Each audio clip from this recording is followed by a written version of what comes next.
Bonsoir et bienvenue à Edna Rencontre, une émission qui a pour but de valoriser et d'outiller la deuxième génération d'immigrants. Je me présente, Edna Lénéus, et ce soir, nous allons échanger avec Fouzia Shafik. Elle est gestionnaire et courtier en immobilier. Bonsoir. Bonsoir Edna, comment ça va? Ça va bien et toi? Ça va super bien, merci beaucoup pour l'invitation. Tu es la bienvenue. Je suis super excitée. Ben, je comprends, moi aussi je suis excitée. Tu es la première Marocaine à mon émission. Oh wow, en plus! Ah yeah! Mais je tiens à te dire que j'écoute ton émission et c'est une émission qui est multiculturaliste, là, qu'il y a tout le monde. Tu as reçu beaucoup de gens, beaucoup de générations. Bah, merci, bravo pour tout ce que tu fais, Edna. Merci Fouzia, c'est tellement gentil. J'apprécie beaucoup, vraiment. OK, ben parle-nous un peu de toi, de ta culture, de ton parcours. Parce que est-ce que tu es née au Canada? Non, du tout, ça se voit de mon accent. Alors, si tu peux me permettre d'en apprendre un peu plus, au fait, de nous permettre d'en apprendre un peu plus sur... Bah, comme tu as dit, moi, je suis canadienne d'origine marocaine.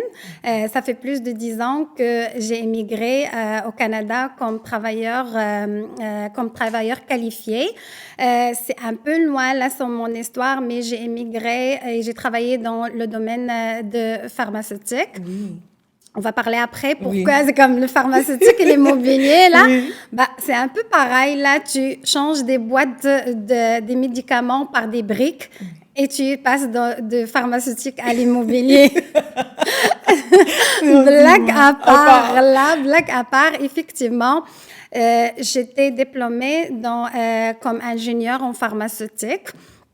J'ai travaillé certains temps et ce qui m'a ramené à changer le pays, c'est comme j'avais juste une situation comme genre un peu la morose, là. Tu sais, c'est comme tout est parfait et pas parfait. Tu as besoin, tu sens au fond de toi que tu as besoin de plus, que tu as besoin de plus de défis. Moi, je suis une fille de défis. Je suis une fille qui aime la vie, la joie. Un matin, j'ai juste dit à mon mari, on était mariés comme récemment, ça te tente-tu qu'on change le pays? Il était comme, quoi? C'est comme, ça te tente-tu d'aller au Canada? Va immigrer! Et souvent, ça arrive comme ça dans ma vie. Alors, lui aussi, il était tellement partant. Wow! On a fait la procédure, on a tout vu. On est venu avec 2 valises. Et tout un background derrière, mais on a commencé comme tout bon immigrant à chercher d'emploi, à chercher de travail. Et le changement de carrière, il est venu après. Mais c'était vraiment une bonne expérience parce que ça te fait grandir. Oui. Et quand tu dis tout était parfait, sans être parfait, on parle du Maroc ici. Exactement. Si tu peux élaborer un peu plus quand tu dis ça. Bah, regarde, j'ai fini mon diplôme. Je me suis mariée avec l'homme où j'étais en relation, que j'aime. Ma famille, elle était près de moi. J'avais pas des enfants à l'époque. J'avais une bonne poste. J'avais ma voiture, mon chez-moi. Mais je me sentais que j'avais besoin de plus. Je commençais à travailler effectivement dans la pharmaceutique. J'étais très chanceuse. Chanceuse, pas chanceuse. J'ai toujours travaillé fort pour ce que je veux. Et je te donne un exemple. Oui, s'il te plaît. On sait que, comme dans les pays en voie de développement, il y a beaucoup de problèmes à aller chercher un travail. Mais moi, lorsque j'ai eu mon diplôme, j'ai allé chercher vraiment et envoyer des CV partout. Wow. Je me rappelais que on n'était pas très riches, on était aisés, mais pas très riches. Mais je me rappelais que le travail où j'ai commencé, je travaillais vraiment dans le domaine pharmaceutique, mais j'ai attendu toute la journée le grand boss là devant la porte pour qu'il vienne et que je lui donne mon CV. Wow. Toute la journée? Toute la journée, comme 4 heures là, plus. J'ai venu de 9 heures, lui, il est venu à 3 heures pour rentrer. Je lui mettais mon CV, je lui dis, voilà vraiment, si vous n'avez pas de poste, laisse-moi mon CV parce que ça m'a coûté cher de l'imprimer. Elle était comme genre, wow! C'est comme, il m'a dit, va, rentre. Et il m'a passé en entrevue tout de suite et j'avais la job comme stagiaire dans un grand, c'était Pfizer, là, si tu connais, c'était un Oui, je multinational. connais. Mais oui. C'est comme, c'est pas donné à tout le monde, mais il faut que tu travailles fort pour ce que tu veux avoir. Mais à un certain moment, c'est comme tu as besoin de plus dans ta vie.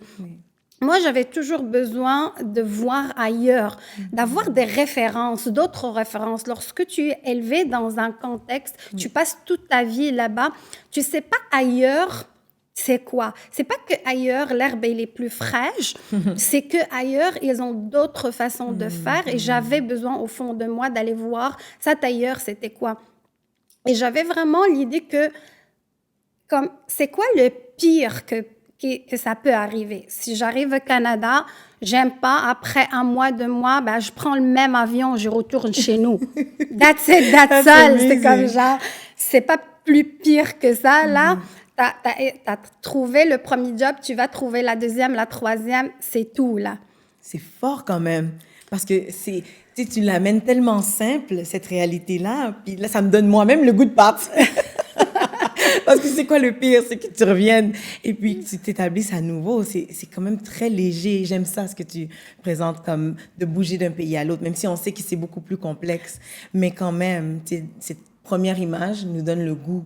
Exactement, exactement. En plus de ça, tu dis que t'es comme genre, ça te donne la possibilité d'aller voir, comme d'aller chercher d'autres aventures. Oui. Moi, je suis quelqu'un qui aime le défi, qui carbure avec les challenges. C'est comme genre, j'aime pas comme le day-to-day qui est facile, qui est comme tu prévois ta journée, j'ai tel et tel client et ça finit là. À certains moments, ça devient redondant. Oui. Et tu perds le goût de la vie, là, comme genre, tu sais, les défis, lorsque tu me parles, toi, tantôt, de ton émission, Oui. et qu'est-ce qui vient, je vois que tes yeux, ça brille, là. Moi, je veux que mes journées, que les journées de tout le monde ressemblent à ça. Je veux pas le lundi matin que tu te rêves, oh, je vais aller encore au travail, là.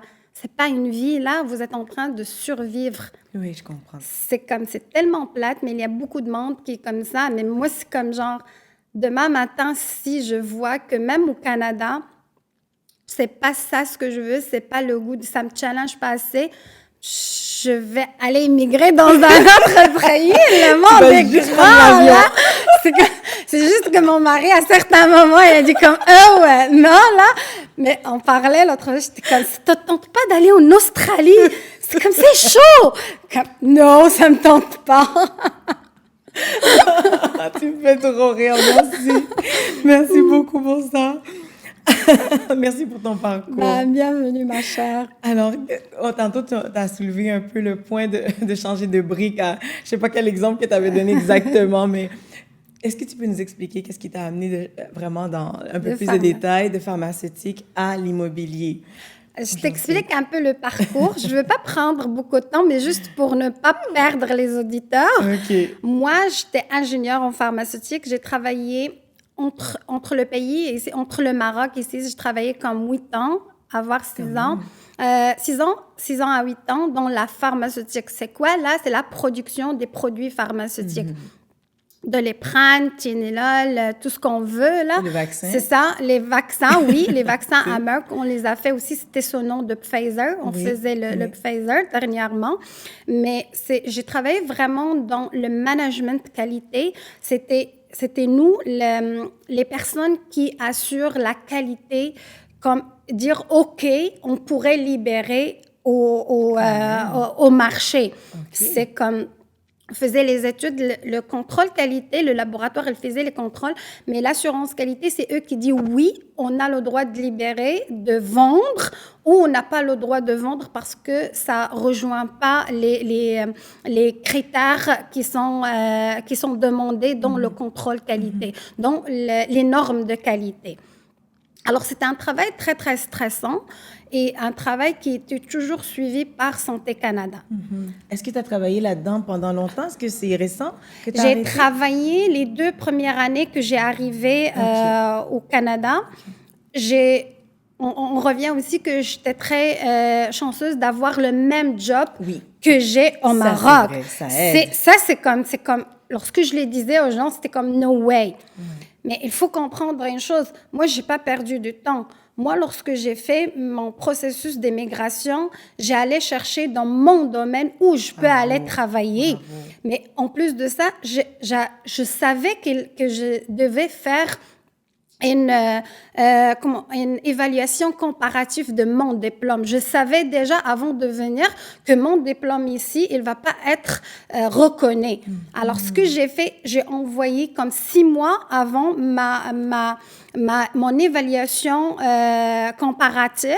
Le mois où j'ai venu ici, j'avais mon diplôme qui est reconnu. Mais plus de ça, je dis, OK, pour un ingénieur ici, ça demande l'ordre, ça demande beaucoup de choses. C'est quoi le fast-tracking d'aller travailler dans la pharmaceutique sans passer par tout ce processus?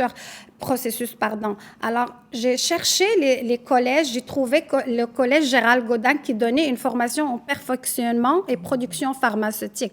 C'est un AEC, j'allais le faire. Je n'ai pas perdu de temps, j'allais le faire. C'était 1 an, je travaillais le matin, j'avais un enfant et j'étudie le soir. C'était pas facile, c'est faisable. Oui, wow. Si je le fais moi, je suis très paresseuse, très procrastinatrice. Excuse-moi, tout mais- ce que tu veux. Non, Si non, je non. le fais moi, tout le monde est capable de le faire. Je te le jure, Edna. Alors, ce qui est arrivé, que dès que j'ai mon diplôme qui est reconnu, j'avais une formation ici, là, comme reconnaît, une formation québécoise. Oui. Mais j'allais chercher un stage. Je voulais juste la fameuse expérience canadienne, là. Et ce qui est arrivé, que la place où j'ai rentré, c'était Merck, c'est un multinational qui était comme une partie avec Pfizer, que c'est américain-canadien. J'ai rentré pour un remplacement d'une maladie d'un mois. J'ai resté 2 ans là-bas. Je te le jure, Idna, là, la madame, il est revenue. Ma boss de contrôle qualité, d'assurance qualité, il a dit non, on va chercher un travail pour l'autre, on va créer une poste pour l'autre personne et on veut garder Fouzia. Wow, ça demande beaucoup de ton caractère, de ta détermination. J'ai eu une formation d'intégration avec la madame que je remplace. Tu vas pas me comprendre. Tu vas pas me croire. J'avais une journée, le vendredi, l'après-midi, il est venu me dire, c'est ça mon bureau, c'est ça ton desktop, c'est ça le mot de passe. Wow. Je te le jure, le monde, il me ramenait d'autres documents. Je prends et je lui dis, sans nommer le nom, la madame, qu'est-ce qu'il fait avec ton document? Il me dit, voilà. Et à cette étape, je sais pas qu'est-ce qu'elle fait, c'est son travail à elle après. Je dis comme, OK, we figure out après ça, genre, donne-moi, dis-moi toi qu'est-ce que tu sais et je vais voir comment je vais voir qu'est-ce qu'on peut faire avec ça. Et ça, c'est tout le long, là tu me parles de la pharmacie. Là, Ça, c'est tout le long de la pharmacie. Ça, c'est l'aspect pharmaceutique. Okay. Après les 2 ans, j'avais mon garçon, j'avais mon premier garçon. Mon garçon est autiste. Okay. On commençait l'évaluation, les rendez-vous. Ça devenait vraiment beaucoup de choses à gérer et ça devenait vraiment stressant avec tout ce qui est rappel, avec tout ce qui est Santé Canada et tout ce stress. Je me suis dit, OK, qu'est-ce qu'on va faire? J'ai comme pris un arrêt et ça tombait avec que j'étais enceinte avec mon 2e enfant et c'est comme j'ai pris mon congé de maternité un peu à l'avance avant que j'accouche et j'étais comme genre, OK, j'ai le goût de changer, je veux changer. Alors, j'ai commencé à chercher un peu. J'avais une amie qui cherchait un agent de location. Oui. Elle me dit, veux-tu venir juste faire les visites pour moi parce que ça va m'aider. J'étais comme, je choisis mes horaires. C'est comme, il m'a dit, OK, cool, viens, choisis tes horaires, fais ce que tu veux. J'étais comme, OK. J'ai commencé comme un agent de location. Après, je suis comme, c'est pas le fun, ça. C'est comme genre, c'est agréable. Tu pars avec des gens. Ce que j'ai vraiment bien aimé, c'est comme les locataires ou les potentiels locataires que j'avais, c'était des nouveaux arrivants la plupart du temps. Et ce que m'a cherché vraiment, c'est que je me voyais en eux, parce que lorsque moi j'ai venu, je savais pas c'est quoi un bail, je savais pas ce qui est la loi, je savais pas où chercher. Et le grand problème que j'ai vécu, c'est chercher où habiter. Tu peux pas rester dans un hôtel. Je te parle de 2011, 2010. Là, il n'y avait pas d'Airbnb. Là, tu peux pas rester dans un hôtel. Une semaine, ça te coûte vraiment cher. Là. Alors, je me suis comme... C'est comme ça qu'on fait, c'est comme ça qu'on dit, c'est comme ça ce que tu dois. Et j'avais comme genre... Je me sentais que c'est ça, ma contribution. Wow. Ma contribution, c'est de leur offrir un chez eux. C'est pas juste un appartement ou une chambre ou peu importe. C'est vraiment un endroit où ils vont commencer leur nouvelle vie et où ils vont faire des souvenirs pour des enfants, pour leurs enfants. Et c'était comme genre, et moi, comme l'esprit un peu didactique, là, la petite étudiante parfaite, j'étais comme, et c'est quoi le next step là? Comme à l'agence, j'étais comme, OK, c'est gestionnaire d'immeuble. Ça mange quoi l'hiver? On va étudier, c'est ça. Ça mange quoi l'hiver? Qu'est-ce qu'il fait? Mais surtout, où on peut aller chercher un diplôme pour s'outiller. C'est celle comme dans la gestion immobilière, c'est un peu comme, c'est pas très connu comme métier. Oui. Pourquoi? Pour deux choses. Parce que c'est rare que tu trouves des gestionnaires qui ont allé étudier et chercher. J'ai cherché, il y avait 2 formations. Un à l'UQAM, à l'Université de Montréal, à Québec, et l'autre est à Sherbrooke. Et ceux de l'Université de l'UQAM, ils l'ont enlevé. Alors, ça reste juste celui de Sherbrooke. Et Sherbrooke, c'est pas vraiment la gestion immobilière, c'est l'urbanisme. Ils ont comme une petite partie dans la gestion. Moi, j'étais comme chanceuse, j'ai allé faire mon diplôme à l'UQAM avant qu'ils le fassent parce qu'il n'y avait pas de demande, c'est pourquoi ils l'ont fermé. Mais ça m'a permis vraiment d'aller chercher beaucoup d'informations sur le Code de Québec, la loi, la façon de faire et tout ça. De fil en aiguille, la même organisation avec laquelle je travaillais comme agent location, ils avaient besoin d'un gestionnaire. Non. J'ai envoyé mon CV, ils me connaissaient déjà. C'était comme, oui, vas-y, go. Et ça a commencé comme ça, mon carrière en gestion. Ça fait combien d'années maintenant que tu le fais? Ça fait 8 ans. 8 ans, oui, déjà. Ça fait 8 ans, Et est-ce que tu continues à travailler encore en pharmaceutique? Non. Après c'est ça, je suis à temps plein. Après mon congé de maternité, j'étais comme, je veux pas continuer dans la pharmaceutique, je vais continuer dans la gestion. Mais une chose qui est très, très pertinente, c'est que tu perds jamais ce que tu as fait. Of course. Excusez-moi, oui. C'est ça. C'est comme moi, dans la pharmaceutique, c'est un domaine très by the book, là. Genre, tu as une procédure comme ça, tu travailles comme ça, et vraiment, si on travaille avec, comme le vaccin, c'est des milieux stériles et tout ça, c'est vraiment beaucoup de rigidité. Oui, d'exigence. C'est pas du tout dans l'immobilier, là. Je sais que si tu te ramènes dans un chantier, là, chacun fait ce qu'il veut. C'est comme, c'est la vie est belle, là. Mais moi, c'est ça ce qui était comme ma valeur ajoutée. Parce que lorsqu'on a commencé à travailler dans la gestion, c'est comme, comment ça, vous n'avez pas de procédure? Oh, c'est comme, c'est quoi une procédure? Mais c'est quoi une procédure? J'étais comme, mais si je réponds moi au téléphone ou c'est Edna répond ou c'est l'autre, on est censé dire la même chose. Comme, non, chacun il répond comme il veut.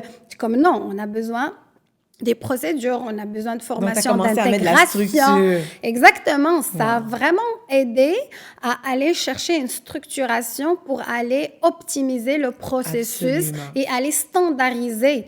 C'est que ça soit X ou Y qui est sur place, on devrait être comme sur la même longueur d'onde. Super bon. Écoute, je vais te poser une question dans ton parcours.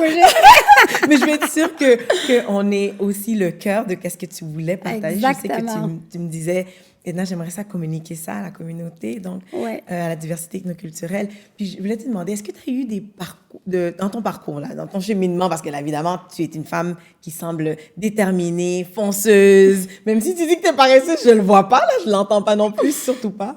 Mais je voulais savoir, est-ce que tu as eu des blocages, des obstacles? Est-ce que tu as eu des moments de découragement? Parce que je sais qu'une des raisons pour laquelle, entre autres, tu voulais échanger, c'était que tu voyais pas d'autres femmes, pas énormément, en tout cas presque pas, d'autres femmes issues de l'immigration. Exactement. C'est une très, très bonne question et merci de me le poser parce que c'est comme on a dit tantôt, je suis gestionnaire d'immeubles commerciaux et résidentiels. Comme le résidentiel, c'est les appartements qu'on connaît où on vit tout le monde. Là, c'est comme un condo. Et lorsque tu as quelque chose qui marche pas, Oui. souvent, lorsque ta toilette qui est bouchée, c'est moi qui t'appelle au long de l'autre bout de fil. Mais il y a aussi le commercial qui est plus des centres commerciaux et tout ça. Mais ce qui m'a frappé surtout, dans le courtage, on trouve beaucoup, comme dans la vente, aussi dans les résidentiels, comme la vente des maisons, Oui. on trouve beaucoup des filles, des femmes issues de partout. Mais dans la gestion et le courtage commercial, c'est la vente des grands immeubles. Oui. Des grands immeubles, des usines industrielles, des centres commerciaux. On ne voit pas beaucoup de femmes. Et Ni dans la gestion de l'immobilier. dans la gestion, on ne les voit vraiment pas. Moi, 8 ans, je n'ai jamais rencontré une femme issue de l'immigration. Que ce soit de couleur, que ce soit maghrébine, asiatique, je ne l'ai jamais rencontrée et j'ai rencontré 2 femmes québécoises pendant 8 ans. Et je te dis que souvent, je suis la seule femme, je suis la seule immigrante dans les événements. De l'immobilier en général, lorsqu'on parle d'investissement et on parle de gestion immobilière commerciale. Pourquoi? Parce que je crois qu'on a beaucoup des histoires préconçues et beaucoup de manque d'éducation dans ce domaine. Effectivement. Je te montrais parce que comme lorsque j'ai venu, moi, tout le monde, il me disait...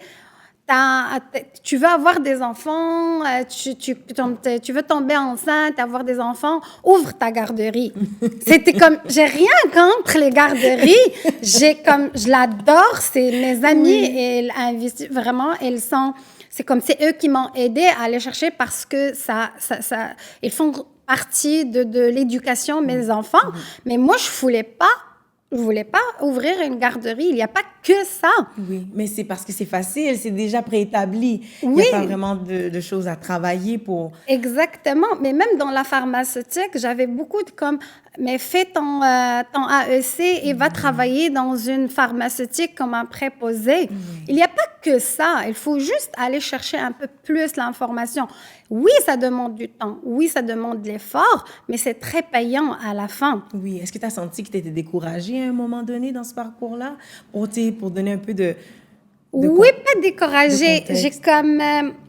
J'étais comme, comment dirais-je là, c'est comme, le monde est tout sous-estime. Parce que moi, dans mon travail de gestionnaire, c'est un monde des hommes, là. C'est comme, soit c'est des anciens, c'est comme des grands bâtisses, là. C'est la famille, la succession, c'est beaucoup des hommes. Le courtier immobilier qui vient, c'est comme commercial, c'est un homme. L'entrepreneur, c'est un homme. Wow. Je te donne un exemple. Là, c'est comme j'ai beaucoup des locaux commerciaux à louer. C'est comme des futurs magasins et tout ça. Oui. Le courtier, lorsqu'il vient, c'est un homme. Le propriétaire, c'est moi qui représente le propriétaire, mais il y a l'entrepreneur, il y a le peintre et il y a la personne qui vient. C'est tous des hommes. Et moi, lorsque je viens avec mes ongles roses, là, c'est comme, hey, la petite là, on va la passer une vite. Comme non, ça marche pas comme ça. Là, ils savent pas qui est Fouzia. Non, mais c'est pas que Fouzia, j'ai appris parce que j'ai mis du temps déjà d'aller chercher une formation à l'université, peu importe, à l'université, au collège, peu importe, d'aller chercher la vraie formation, là, c'est très, très pertinent. Parce que si tu me dis, c'est moi, locataire, que ça soit comme... moi, j'ai des locataires avocats qui m'appellent et me disent, la loi, il dit ça. Non, le code de Québec, il dit pas ça, il dit ça et ça et ça. Je l'ai pas inventé, je l'ai étudié, je l'allais chercher. Parce qu'il y a beaucoup des légendes urbaines dans le domaine du logement, dans le domaine de l'immobilier. Mais comme ça, lorsque tu prends le temps de se former et d'écouter, tu vas être plus outillé. Absolument. Et c'est sûr. même lorsque tu n'es pas outillé, moi, personnellement, lorsque je n'ai pas l'information, je dis, laisse-moi chercher. Laisse-moi C'est appeler très les bon, gens très professionnels, mais tu ne te laisses pas aller à dire « Hey, non, non, non, nous, on le fait comme ça. » Il n'y a pas de « nous, on fait comme ça. » Moi, je te dis comment moi, je veux travailler, comment moi, je représente un organisme. Nous, c'est ça comment on veut travailler, c'est ça comment on fait notre procédure. Ce n'est pas toi qui vas venir me dire « Oh non, là, c'est comme le bail, on le signe pas tout de suite. » Non, non, non. Il faut faire que ça comme ça. Et avec le temps, le monde, il apprend à te respecter. Oui. Et est-ce que tu penses que c'est une des raisons pour laquelle il n'y a pas beaucoup de femmes issues de l'immigration ou de la diversité? Oui, oui. Il y a plusieurs choses en jeu. Déjà, c'est comme... c'est pas une formation ou un diplôme qui est reconnu dans nos pays. Oui. Nous, dans nos pays, un plombier, un électricien, un courtier, tu n'as pas besoin d'un diplôme. Alors, by the way, lorsque tu viens dans des domaines scientifiques. Tu es ingénieur, je sais pas, tu es diplômé en chimie, en physique, peu importe, là. Mais lorsque tu viens, déjà, la première grand défi, c'est de faire le switch et de dire, j'ai le droit de me donner une deuxième chance. C'est correct. J'ai fait 20 ans d'études, rien ne se perd. C'est vrai. C'est ça, c'est comme... Mais c'est difficile quand même. C'est très challengeant. C'est un deuil. C'est très challengeant. Lorsque moi, ma mère, je lui ai dit, je suis gestionnaire de meubles, elle m'a dit, tu es concierge. Je t'ai dit, c'est comme, pas exactement. C'était comme ça. Je m'attendais pas du tout à ça. Pas exactement, là. Et tu sais, excuse-moi, mais dans notre parcours d'échange, parce qu'il nous reste très peu de temps, le temps a tellement filé vite. Bah oui. Ça, c'était la clé pour moi. Je sais que tu voulais encourager les femmes, comme je l'ai dit tantôt. De quelle façon tu vois que ce serait nécessaire pour justement les femmes issues de la diversité ethnoculturelle d'évoluer ou d'avancer là-dedans? Qu'est-ce que tu as comme vision ou comment est-ce qu'on peut les encourager à prendre cette formation? Comment on va les encourager? Je te donne un exemple. Je te donne une question et tu vas me répondre et comme ça, on peut engager le monde. Pourquoi tu travailles? Pas pour la valeur, côté impacté, ton vrai travail, le day-to-day. Pourquoi tu travailles? Là, tu me poses la question à Oui, moi? pourquoi tu travailles? Souvent, c'est pour gagner sa vie. C'est ça, pour gagner sa vie, effectivement. On étudie pour gagner sa vie, pour travailler, pour gagner avoir un sa salaire. vie. Oui, mais pourquoi on va gagner notre vie? C'est pour payer nos factures. Oui. C'est pour aller acheter une maison, c'est pour aller comme investir. L'immobilier, ça te permet d'investir en connaissance de cause. Moi, je dis toujours, c'est plate. On travaille et on passe notre vie à gagner de l'argent pour le donner à quelqu'un dans la banque qu'on ne connaît pas, qu'on ne sait pas c'est quoi son background, qu'on ne sait pas c'est quoi ses qualifications, qui gère ton argent. Ton banquier, là, il va te dire, je les mettais dans X ou Y dans la bourse, tu vas dire oui. À part les gens qui sont spécialisés dans la bourse. L'immobilier, il te permet d'aller acheter un bien et de la comptabiliser et d'aller chercher une legacy, comme on dit ça, un héritage à tes enfants, un héritage pour tes vieux temps, si on veut dire. C'est de la sécurité. Ça te permet la sécurité. Alors, oui, c'est un domaine qui est très homme, mais il y a des femmes de plus en plus, mais c'est vraiment le véhicule pour aller chercher une sécurité au bout de ta retraite, au bout de tes choses. Alors, pourquoi pas? J'ai beaucoup des gens, des migrants, la seule chose, il va te dire, je vais acheter une maison. Ta maison, c'est pas un actif. Ta maison, elle te prend de l'argent. quelque chose qui te ramène de l'argent dans tes poches. C'est ça l'investissement. Oui, Si tu peux aller éduquer et travailler dans ce domaine-là, c'est une belle opportunité d'aller chercher une sécurité de long terme pour toi aussi. Ça va rester pas juste un travail que tu fais, tu bâtis aussi ton empire, tu bâtis aussi le lendemain, le lendemain pour tes enfants, pour toi, pour toute ta famille. Merci beaucoup, Fouzia. C'est tout le temps qui nous reste. Je te remercie tellement pour ta venue, merci. le partage du parcours et tout ça. Donc, vraiment, merci d'avoir osé, parce qu'aujourd'hui, tu es un modèle, un exemple de que ça fonctionne, que ça réussit. Mais c'est certain qu'on a peut-être d'autres sujets à discuter. Oui. On en a tellement à découvrir ensemble. Mais pour aujourd'hui, je veux te dire merci d'être venu à l'émission. Merci pour l'invitation et merci pour tout ce que tu fais aussi. C'est vraiment très, très agréable et c'est vraiment, ça donne aussi des modèles, ça donne des exemples pour les gens, pour les nouvelles générations aussi. Merci beaucoup, Edna. C'est vraiment très, très bien ce que tu fais. Merci. Alors, en espérant que cette émission vous a plu tout autant qu'à moi, donc je vous invite premièrement à liker, abonner, partager. Et enfin, j'aimerais remercier mes commanditaires et tous ceux qui ont permis que cette émission soit possible. Merci et à la prochaine. Au revoir.